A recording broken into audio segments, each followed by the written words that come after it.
is Daniel Meany Cunningham, Director of Wollongong Art Gallery. 4 weeks in. It's a joy. Oh, thank you. We're not here for me. It's a joy to be here with you today on glorious Darrell country to launch this incredible exhibition. Now, firstly, if I may introduce Waddy Waddy Elder only Barbara Nicholson to welcome us to country and perform a special reading.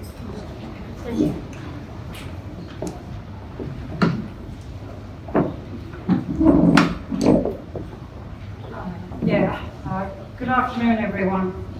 And it's finally here. Was invited some time back to be part of the whole process of bringing this exhibition to fruition by Elizabeth and Claire, and we had very close contact, and so it's just wonderful to be able to finally get it going. I'm so happy about that. I'm only Barb Nicholson. I'm Waddy Waddy woman, 5 Islands Dreaming, where the cultural custodians of the Illawarra Waddy Waddy have always been here right from the get-go. And I want to really acknowledge elders past and present. And we've got to think about that. I don't want to dismiss it just as a little platitude. I think about it because, those of you who are like Indigenous around, you will know that 20 years or so ago, cultural welcomes were not common, if at all. And it's only because of the efforts made of elders in the past that have been able to facilitate it so that we can now deliver our cultural responsibilities in offering a cultural welcome. So, and welcomes are not about offering platitudes to make people feel good. It's about us being able to honour our cultural obligations, and that is to make sure that all who come on country, whether you're here permanently or whether you're passing through, right, that your spiritual welfare is protected. That's what a welcome is about, and about nothing else, right? So, and in that you can feel good, and I hope you do. You would, many of you would have heard the term Yolanga expressed when people are doing a welcome to a country. Yolanga doesn't mean welcome, it's an old Waddy word, and it means that you can come in now. So it's like you arrive on the doorstep, you've knocked on the door and you're waiting for the invitation, and that's what Yolanga is about. I've had special interest in the themes expressed in these exhibitions here today, and have done for a long time. For many years ago, I was working tirelessly doing all sorts of investigations and research of the Aboriginal Deaths in Custody Watch Committee, which we finally got the Royal Commission into Black Deaths in Custody happening, and that's what we were doing for many years. Deaths in custody has been a pervading interest of mine, and one that grabs at the heartstrings. And I know that there isn't an Aboriginal family in this country who have not lost one or more members to a death in custody. The statistics for the 22-23 financial year that came out of the Australian Institute of Criminology numbered 31 Aboriginal deaths in custody for that year.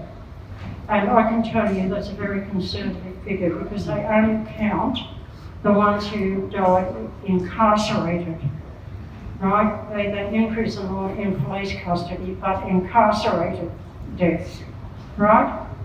They don't count the ones on the outside who are on intensive correction orders or who are on parole.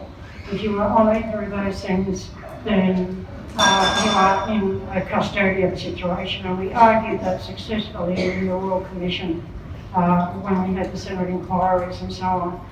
And we argued that very successfully so that it was endorsed as part of and should be counted. Those people should be counted. They are not. they are not counted in those stats that you get from the Australian Institute of Criminology.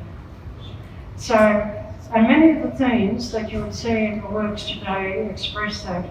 I have a beloved nephew whose artwork sits above where the book's called Dreaming Inside. These are on display in the ante room there. My beloved nephew Dennis, he got out of jail on a Sunday, and he travelled to Maclean. He was in Long Bay. He travelled, and both curators knew my nephew very well, right? And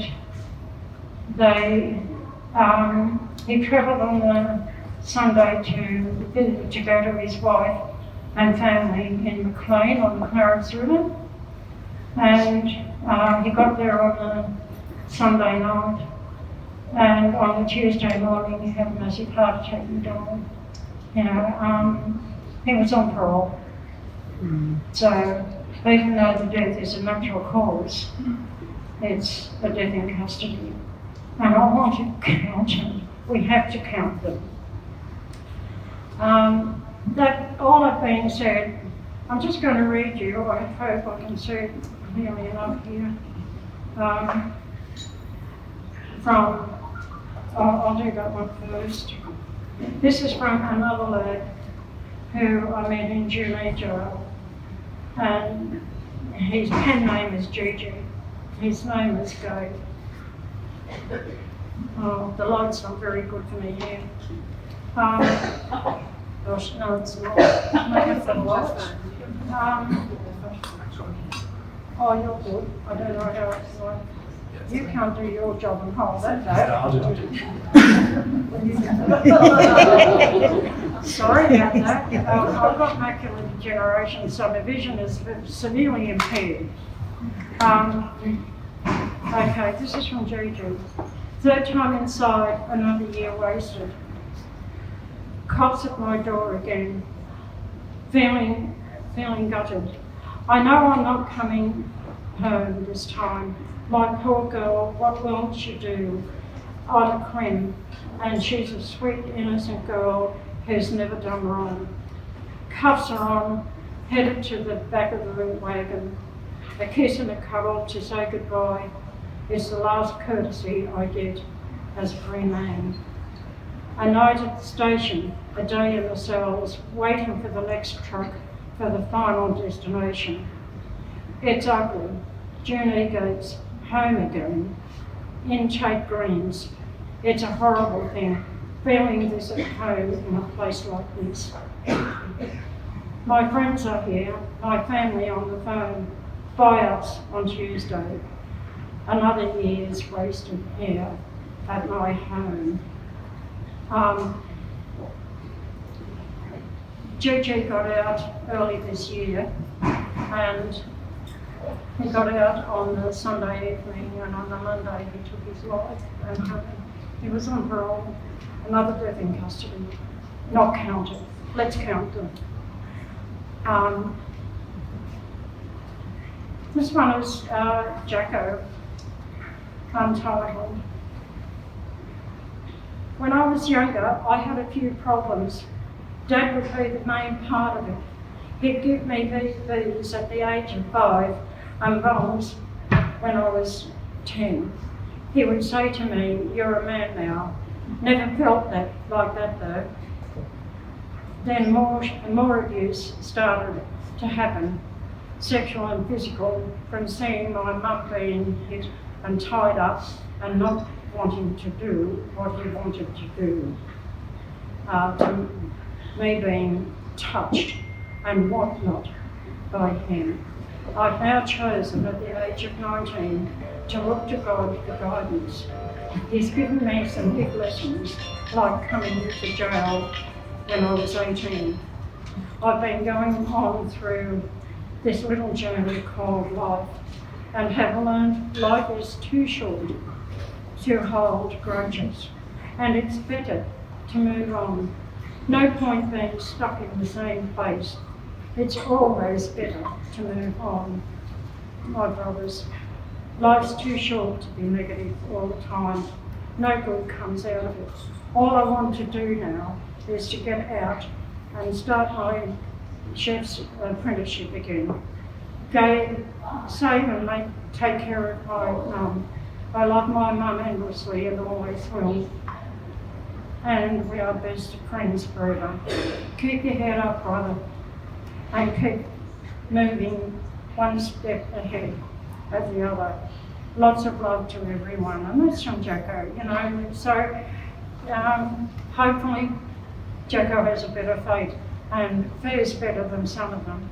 Juju wasn't the only one. In August I got notified of Juju's death, and I also got notified of 4 other deaths from junior jail that happened on the outside just after they got out. So I want to and we've also done some work in women's prisons, and we've got one book out and another one will be in process. This is called Sisters Green Seas Dreaming. The girls themselves chose the title. And I've got a couple.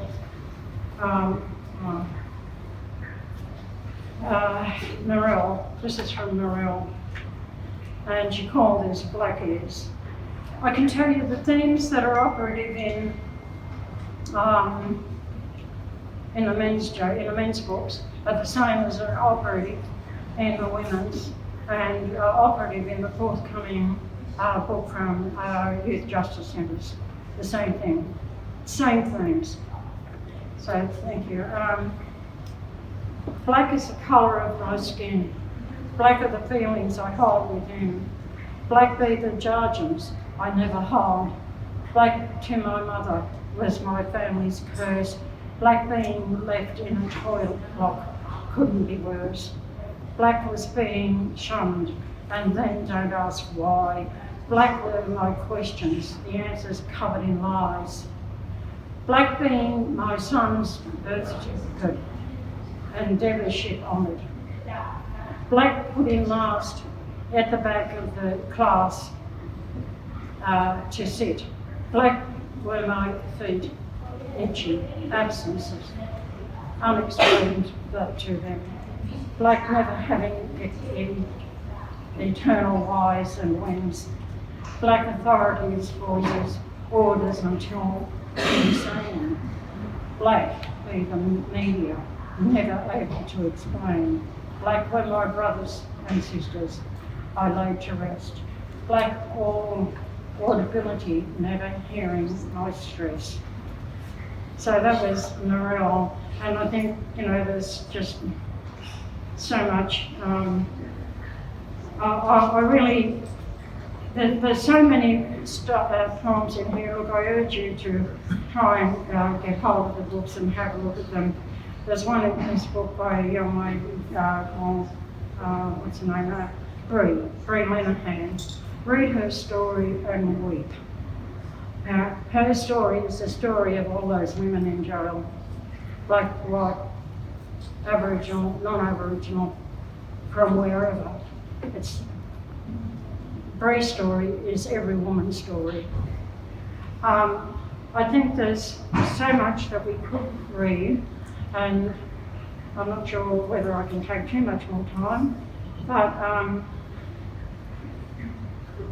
I'm going to just move on and let you know that this is the forthcoming book that will be one of 2 books that will be launched here in 2 weeks' time on the Saturday, 21st of September.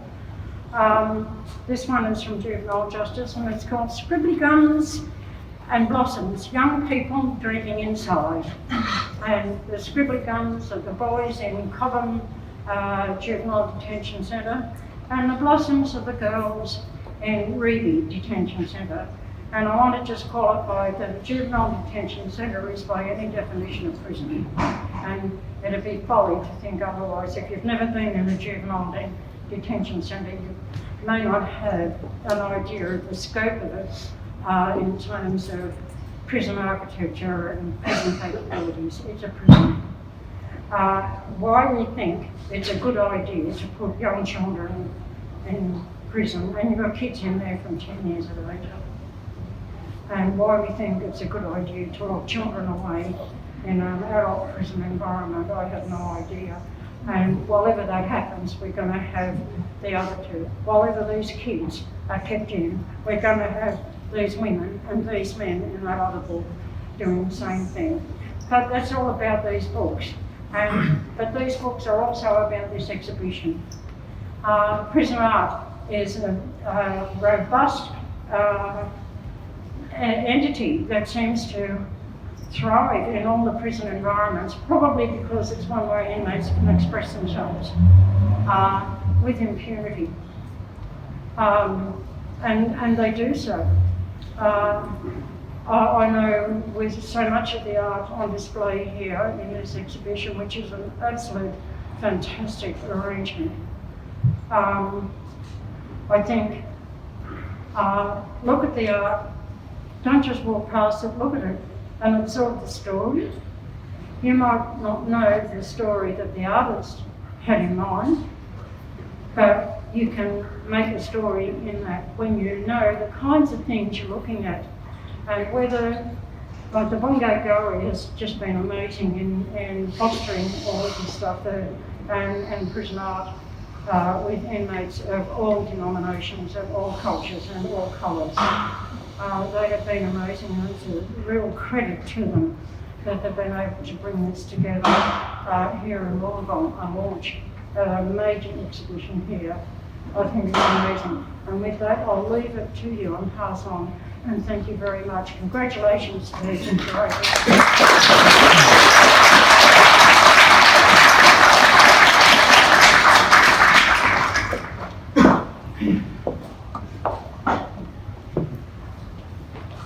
Thank you, Auntie Barbara, for those powerful words and good warm welcome to country. I just catch my breath after some of the imagery in those poems. And I do believe that some of the books are available in our gift store as well to purchase. So Dreams Nest in Darkness is a reminder that Australia's colonial formation was deeply intertwined with institutional systems of incarceration. The nation was laid upon imported convict labour, emblematic of life in the penal colony. Locally, in colonial times, in 1860, a prison was constructed in Wollongong. And there's a photograph, a vintage photograph of it actually in the catalogue, which is available to purchase at the front desk. Located on the southern side of the former courthouse and police station, near the intersection of Harbour and Robertson Streets, the Wollongong jail closed in 1915 and was demolished soon after. So just a little local connection there. Dreams Nest in Darkness is a significant exhibition that contributes to the historical record through the regenerative and truth-telling power of art. It is through art that these narratives of darkness can be illuminated. Curators Elizabeth Day and Claire Taylor have curated a landmark exhibition that underscores the vital importance of empathy and care. But I'm not here to open the show. It is an honour bestowed on us by my colleague, our guest speaker, Pedro de Almeida, who's Senior Curator of the C3 West Program at Museum of Contemporary Art Australia. Please welcome Pedro.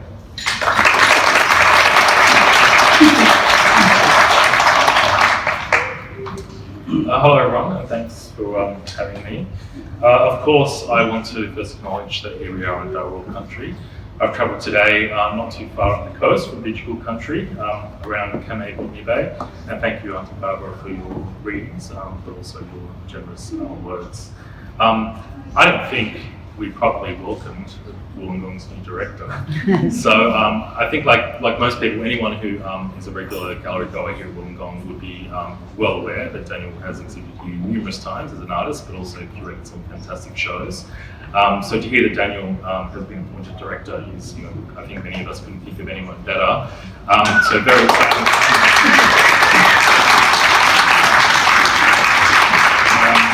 So in exchange for that compliment, can you hold your light about 45 degrees? Because I look better. No. I will. Joking. I'm enjoying the light there.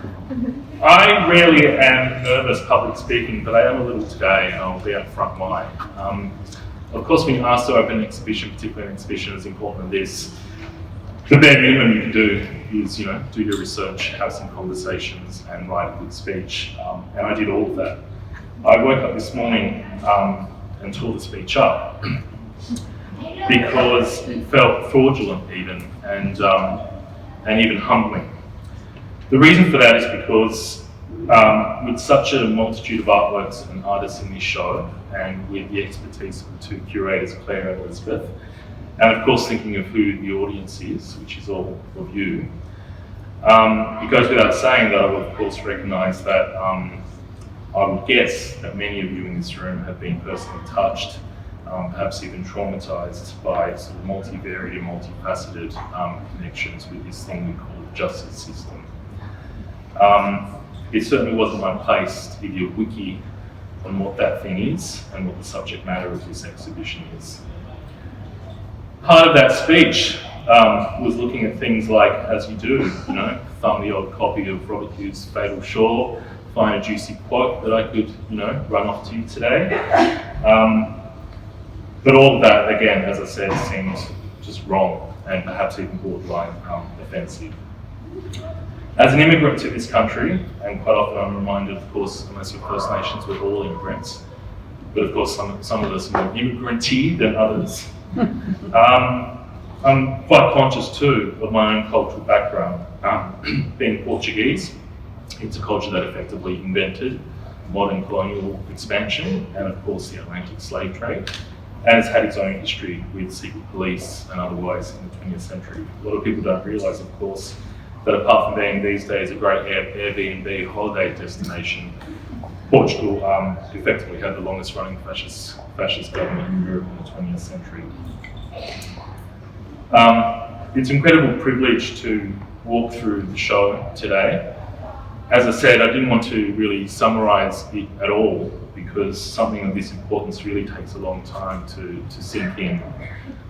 If the gallery is not already thinking of this, I'm sure the gallery and the curators are. This is a show that definitely is worthwhile touring and would be amazing to see tour, particularly I think to regional areas which tends to be places where this country houses prisons, of course.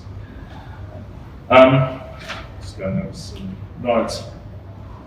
I think I may have been asked to say a few words, perhaps for a couple of reasons. Not only have I had the incredible privilege of working with quite a few of the artists in this exhibition, including on new commissions, but also I'm quite familiar with many of the works in this show.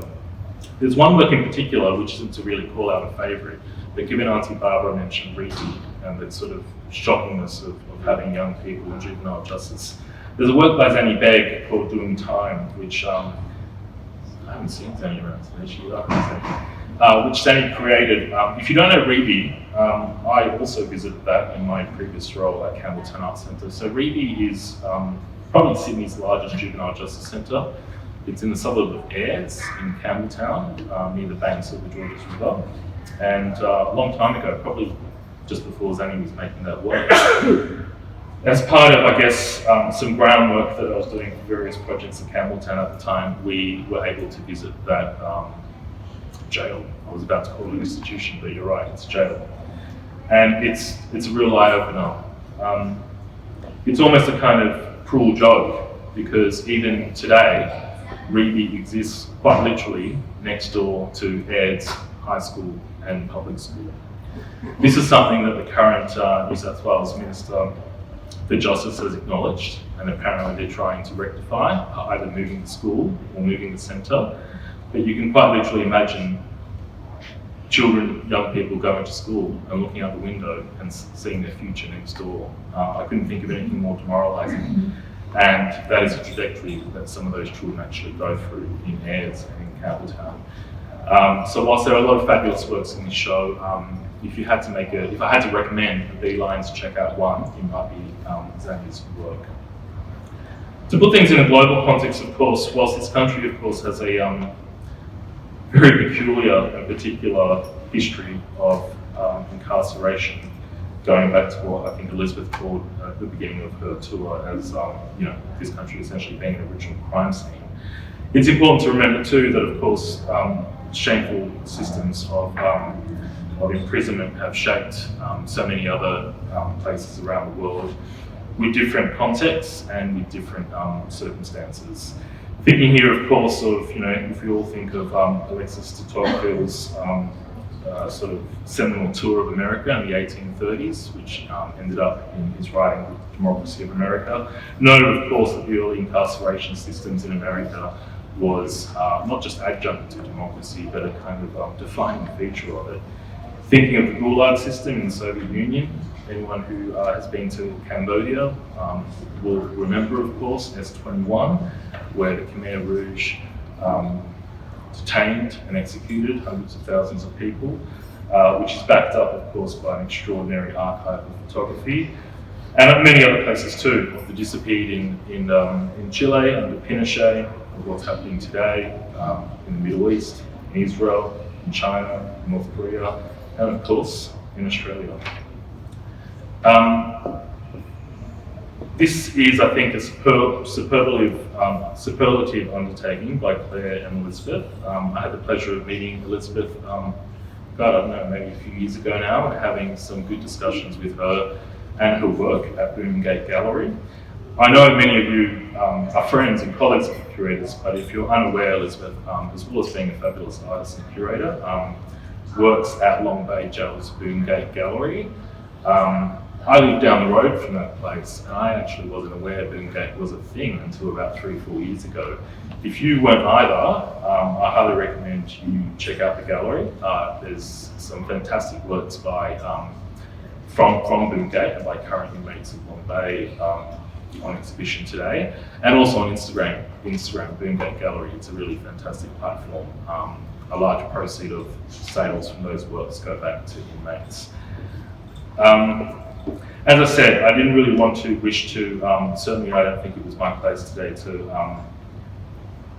potentially trigger some traumas and tell people things they already know deep down. Suffice to say, it's quite saddening recent events in Australia where we've had a choice to maybe take 2 steps forward instead of 1 step back. And we continually not seem to be able to do that. So the question remains, if we actually believe in rehabilitation and redemption rather than a kind of punitive model of justice, one does have to ask when this country will actually deserve its own kind of freedom, which is intractably linked to, of course, the sovereignty of First Nations people. Please enjoy the show. I certainly will, and will be coming back. It's of a density that I think absolutely deserves that. It's also really important that only perhaps institutions like Wollongong can produce something special like this. Don't believe the hype, not everything important is at the big house in town. And yeah, thank you all for coming. Congratulations to Claire and to Elizabeth, to everyone on the team. Installers, of course, it's always important to thank installers of exhibitions. The show is really beautiful. Thank you.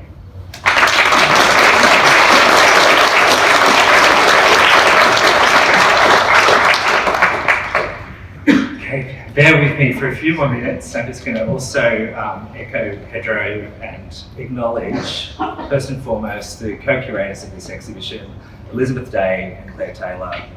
This exhibition is the outcome of a decade-long conversation and reflects their passionate, sensitive and scholarly approach to the subject matter.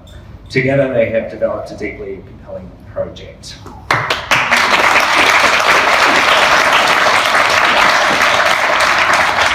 The gallery acknowledges the support of Created Australia and Create New South Wales, who funded this project. A special thank you to the institutional lenders, Campbelltown Arts Centre, Monash University Museum of Art, Museum of Contemporary Art Australia, Newcastle Court Complex, and private collections of Sally Green, Candice Bruce, Emily Cook, Robert Lake, and Sue Paul. Bit of housekeeping: due to the conditions of some loans from public collections, we are unable to permit any food and drink in Gallery 1, so if you don't mind just bearing with us on that. But most importantly, a huge thank you to every artist in this exhibition. And I'm going to name everybody. So it might take a few minutes. Vernon Aki, Zani Beg, Baruja Bashani, and Arash Kamali Zabarestani, sorry for my pronunciations, Carla Seskin, Megan Cope, Deborah Dawes, Elizabeth Day, Destiny Deacon, Vale, Destiny Deacon, Carla Dickens, Murray Eade, Anne Ferrin, Trevor Fry, Ariel Gamble, Anna Gibbs, Sarah Goffman, Julie Goff, Helen Grace, Anne Graham, Alana Hunt, Caribbean Film Collective, Warwick Keane, Rosemary Lang, Vale, Rosemary Lang, Noeline Lucas, Ricky Maynard, Ian Millis, Anna Mould, Mazia Muhammad Ali, David Nolan, Sue Paul, Stanislava Inchuk, Shah Suwani, Julie Shields, Cassie Sullivan, Abdullah M. Saeed, Gordon Siren, Leanne Tobin, Kuita Vatanakwa, the Walu Kalungu artists, and the artists whose works are represented in the works that are on loan from the New South Wales Department of Corrective Services Art Collection and Boongate Gallery. Whew. I think the big emotion of this show is kind of starting to kind of get to me a little bit. But lastly, and on a moment of joy, I'd just like to thank my new team, the entire gallery staff for pulling off this exhibition. I know a few people may think that in 4 weeks I could have just pulled this off. I did not, but I'm so proud to be standing here before you, hosting this as my first exhibition as director, because it's an extraordinary undertaking. And Pedro's right, these are the types of exhibitions that deserve to tour. And then also regional galleries like Wollongong Art Gallery, are able to do when the big houses in the metropolitan areas sometimes can't. So I'd just like to thank Vivian, Louise, and Millie and Julie on the professional staff, but also the entire install team. And it was quite an undertaking over 3 weeks. So Aneshka, Chris, Nikki, Anita, Cindy, Carla, Mignon, Sarah, Ian, who of course were led by Louise coordinating. I encourage you to purchase a catalogue, amazing stories, artist statements, essays, and to grab a flyer to find out more about coming back, because as Pedro said, it's a dense exhibition, there's a lot to take in, and there's lots of fantastic public programs. So just inquire at the front desk. Meanwhile, thank you for coming, enjoy the rest of your day.